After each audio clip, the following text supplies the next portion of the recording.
नक्सलियों के गढ़ में विकास के पौधे बोने मुख्यमंत्री हेमंत सोरेन आज गरवा बूढ़ा पहाड़ जाएंगे। जहां आपको बताएं कि मुख्यमंत्री हेमंत सोरेन गरवा लातेहार छत्तीसगढ़ की सीमा से सटे नक्सलियों के घर रहे बूढ़ा पहाड़ का दौरा करने जा रहे हैं और अपने इस दौरे में मुख्यमंत्री बूढ़ा पहाड़ के उन बिहर और दुरूह इलाके में जाएंगे जहां गृह सचिव डीजीपी समेत गरवा और लातेहार के कई बड़े अधिकारी मौजूद रहेंगे। 2 दशक के बाद बूढ़ा पहाड़ पूर्ण नक्सल मुक्त हुआ है। सीएम बूढ़ा पहाड़ के पूर्ण नक्सल मुक्त होने की घोषणा करेंगे। बूढ़ा पहाड़ पर बसे सभी गांव का सामाजिक आर्थिक सर्वेक्षण हुआ है। मुख्यमंत्री इस पिछड़े इलाके में जाकर वहां रहने वाले ग्रामीणों के साथ समय गुजारेंगे और कई विकास की योजनाओं की सौगात देंगे।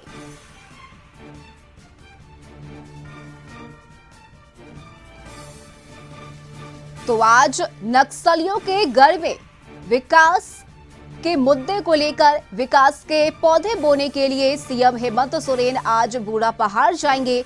आपको बताएं कि सीएम हेमंत सोरेन गरवा लातेहार छत्तीसगढ़ की सीमा से सटे नक्सलियों के घर रहे बूढ़ा पहाड़ का दौरा करने जा रहे हैं और अपने इस दौरे में मुख्यमंत्री बूढ़ा पहाड़ के उन बिहर और दुरूह इलाके में जाएंगे। साथ ही गृह सचिव डीजीपी समेत गरवा और लातेहार के कई बड़े अधिकारी मौजूद रहेंगे।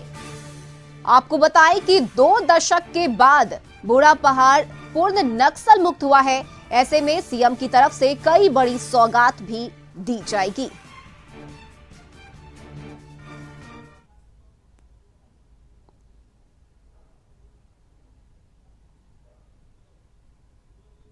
छत्तीसगढ़ झारखंड सीमा पर बसे बूढ़ा पहाड़ पहुंचेंगे, जहां पर वो ग्रामीणों और सुरक्षा कर्मियों के साथ बैठक करेंगे, बातचीत करेंगे।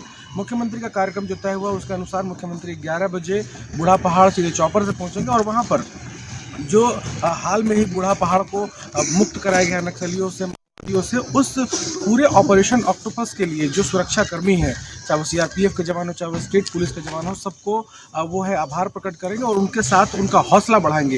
इसके साथ ही मुख्यमंत्री हेमंत सोरेन ग्रामीणों के साथ बैठक करेंगे। ग्रामीणों में जो बूढ़ा गांव के 35 जो पीटीजी परिवार हैं या फिर अन्य जो 1 दर्जन से अधिक गांव बूढ़ा पहाड़ के जो 50 वर्ग किलोमीटर में जो फैले हुए गांव हैं, जिसमें तकरीबन 300-350 आदिम जनजाति परिवार रहते हैं, उनके साथ बैठक करेंगे और उनके विकासात्मक कार्यों के लिए कई योजनाओं की घोषणा कर सकते हैं। मुख्यमंत्री मुख्य रूप से आज जो बड़ी घोषणा करने वाला है उसमें यह है कि बूढ़ा पहाड़ पूर्ण रूप से नक्सल मुक्त हो चुका है, इसकी घोषणा करेंगे और कई योजनाओं की सौगात भी देंगे। बूढ़ा पहाड़ तकरीबन कह सकते हैं कि पलामू का जो प्रमंडलीय मुख्यालय डाल्टनगंज है, वहाँ से 130 किलोमीटर की दूरी पर है, जहाँ पर सीआरपीएफ कैंप्स जो है वो पूरे रास्ते बने हुए हैं। भंडरिया के बाद से अगर आप जाएंगे तो वहाँ पर लगातार जो सीआरपीएफ के कैंप है, चाहे वो कुल्ही हो, सातू हो या फिर अन्य जो पुंदाग हो, और उसके बाद से आपको पैदल सफर करके जो वहाँ पर पहुँचना है, तो तमाम सुरक्षा के इंतजाम किए गए हैं। तो आपको बताएं कि नक्सलियों के घर में विकास के पौधे बोने आज सीएम हेमंत सोरेन बूढ़ा पहाड़ जाएंगे।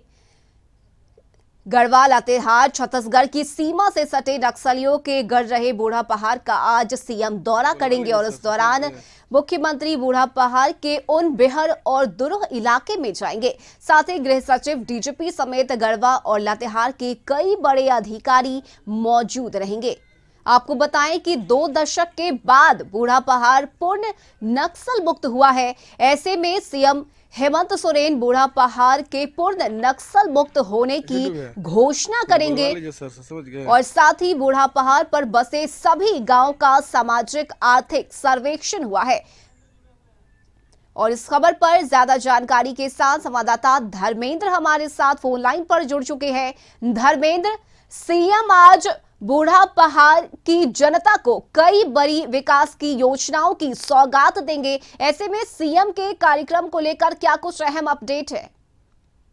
जी, मैं आपको बता दूं कि सीएम हेमंत सोरेन यहाँ पे लगभग 1 बजे बूढ़ा गांव पहुंचेंगे। वो रांची से डायरेक्ट हेलीकॉप्टर के माध्यम से वहीं पे उतरेंगे और वहाँ पे लोगों से मुलाकात करेंगे और जो नक्सल अभियान चल रहा है उसकी समीक्षा करेंगे और जो भी वहाँ विकास कार्य अभी चल रहा है उसका निरीक्षण करेंगे और कुछ विकास कार्यों की वहाँ पे घोषणा भी करेंगे, ताकि यहाँ पे बहुत सारी मूलभूत सुविधाओं की कमी है।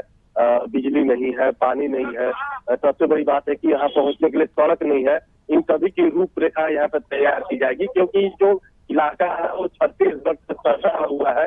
क्योंकि सड़क बनाने के लिए यहाँ पे ये एक तरफ छत्तीसगढ़ राज्य है, एक तरफ झारखंड है, दोनों सरकारों में समन्वय बना के यहाँ पे सड़क निर्माण कराया जाएगा। जी, शुक्रिया धर्मेंद्र आपका तमाम जानकारी के लिए।